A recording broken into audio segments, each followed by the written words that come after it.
স্বাধীনতা 15ই আগস্ট আমাদের কাছ থেকে পার হয়ে গেছে, আজ 16ই আগস্ট। আরবি মাস গণনা অনুযায়ী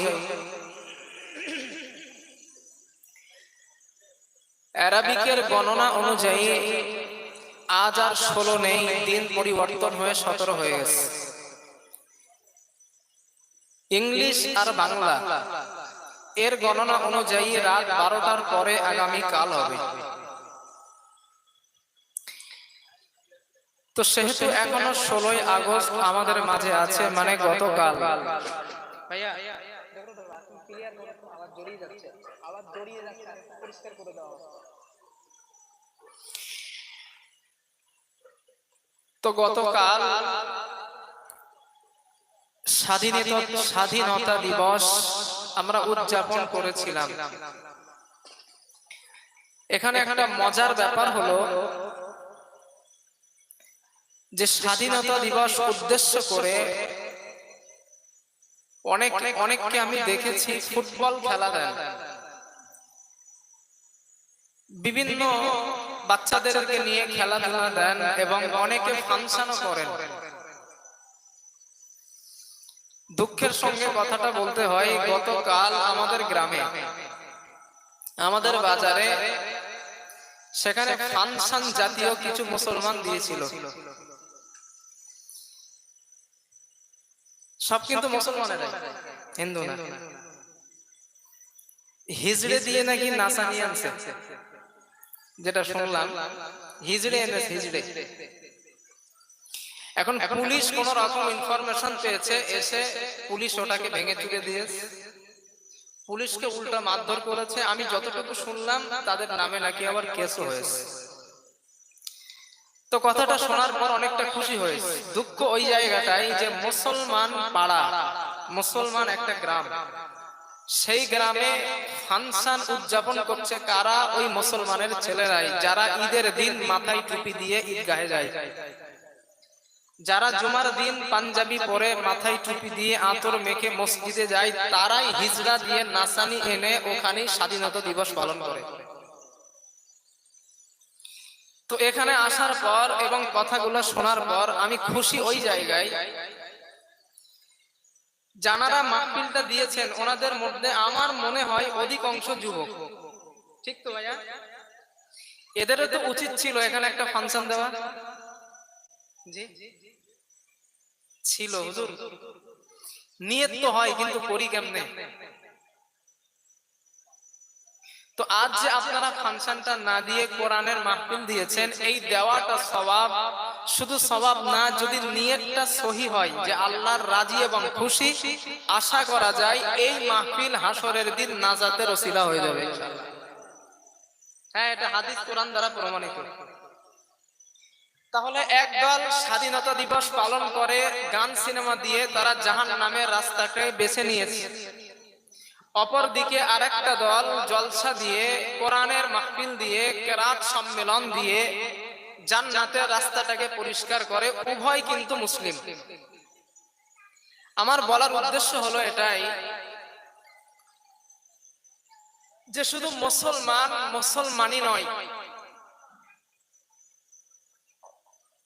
আব্দুর রহিমের সন্তান আমেনার পেট থেকে এসেছে, আব্দুর রহিমের ঔরাসের সন্তান আমিনার পেট থেকে এসেছে। এজন্য নাম রাখছে আব্দুস সাত্তার ও মুসলমান।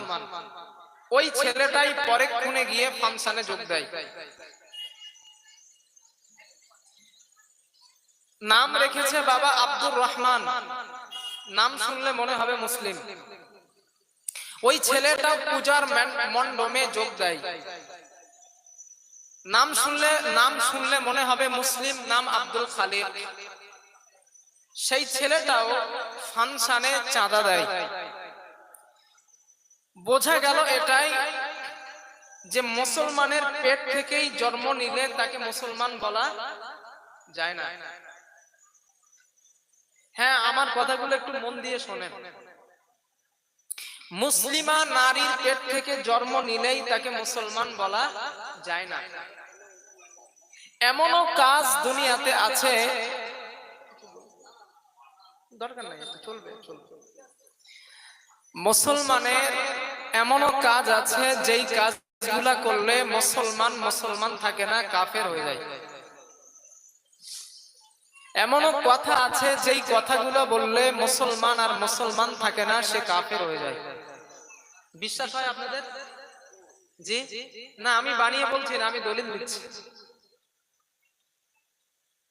5 ওয়াক্ত নামাজ পড়েন, মুখে বড় বড় দাড়ি, 3 বার হজ করেছেন, মানে ট্রিপল হাজি, ওমরা করেছেন 5-7 বার। মরণের আগে জবান থেকে একবার শুধু বলেছিলেন,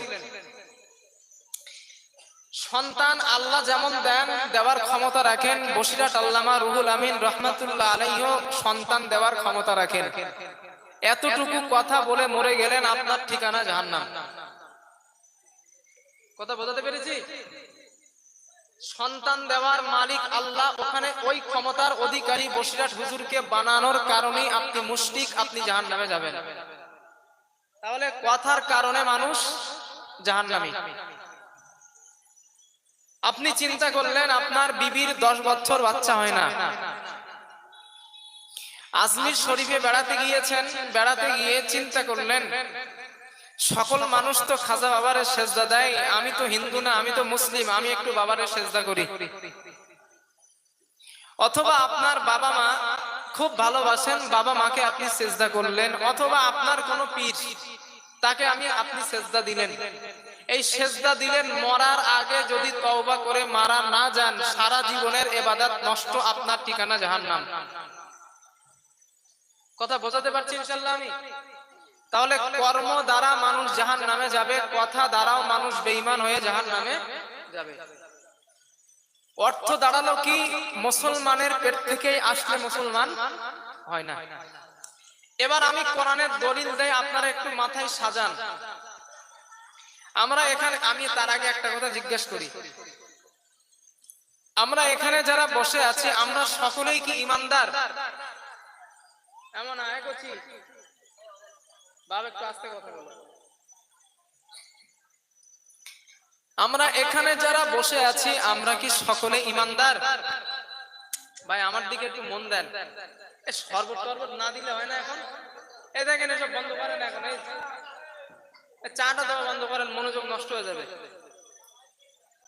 গরমের সময় আমি ঘেমে যাচ্ছি আর এখন চা দিচ্ছি, চা দিও না মনে। আচ্ছা আপনাদের অসুবিধা নেই তো চা না দিলে?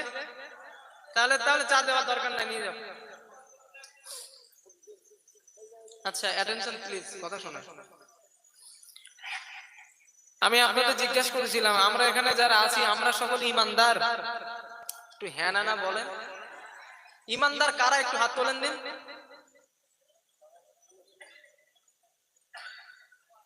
কিছু কিছু কিছু হাত তোলে নাই, মানে আপনারা হলেন নিরপেক্ষ আর কি। হুজুর বলে হয়তো মরি, এক বলে বলবেন আপনি। আশা রাখা ভালো। আমরা সকলে ইমানদার, আল্লাহ আমাদের ইমানদার হিসাবে কবুল করেন, বলেন আমিন। পৃথিবীতে জ্বর মাপার একটা যন্ত্র আছে, থার্মোমিটার, না আছে তো? জ্বর জ্বর এই যে পানি, এই পুকুরে পানি কতটা আছে, পানি মাপারও একটা যন্ত্র আছে। আটলান্টিক মহাসমুদ্র, প্রশান্ত মহাসাগরে পানি কতটা আছে, ওটা মাপারও যন্ত্র আছে। এই যে বাতাস, বায়ু, এই বায়ু মাপারও একটা যন্ত্র পৃথিবীতে আছে। প্রত্যেক কিছু মাপার একটা যন্ত্র বিজ্ঞান আবিষ্কার করে ফেলেছে। আমাদের মধ্যে যে ঈমান আছে, এই ঈমান আছে কিনা এইটা মাপারও তো একটা যন্ত্র থাকা দরকার। সেই যন্ত্রটার নাম কি? কোরআন। ভেরি গুড, ওই যন্ত্রটার নাম কোরআন। এবার আপনারা, আমি তথ্য দেই আর আপনারা নিজের সঙ্গে মেলান যে সত্যি আমরা ঈমানদার কিনা। আমি তথ্যগুলো দেই, যেহেতু আমিও দাবি করছি আমি ঈমানদার। তবে এবার আমরা নিজেরা এটা ক্লাস মনে করে আমি তথ্যগুলো দেই কোরআন থেকে। কোরআনই বলবে ঈমানদারের পরিচয়, যেই কাজগুলা করলে ঈমানদার, যেইগুলা না করলে ঈমান নেই। এবার কোরআনই বলবে, আমার ব্যক্তিগত কোনো কথা না, আমার উপরে রাগ করে লাভ হবে না। তথ্য দিচ্ছি, আপনারা নিজের সঙ্গে একটু মিলিয়ে নেন। আল্লাহর ভাষায় তথা কোরআনের ভাষায় কারা ঈমানদার, পরিপূর্ণ ঈমানদার কারা? দৃষ্টান্ত নাম্বার 1, আল্লাহ রাব্বুল আলামিন বলেন, ইন্নামাল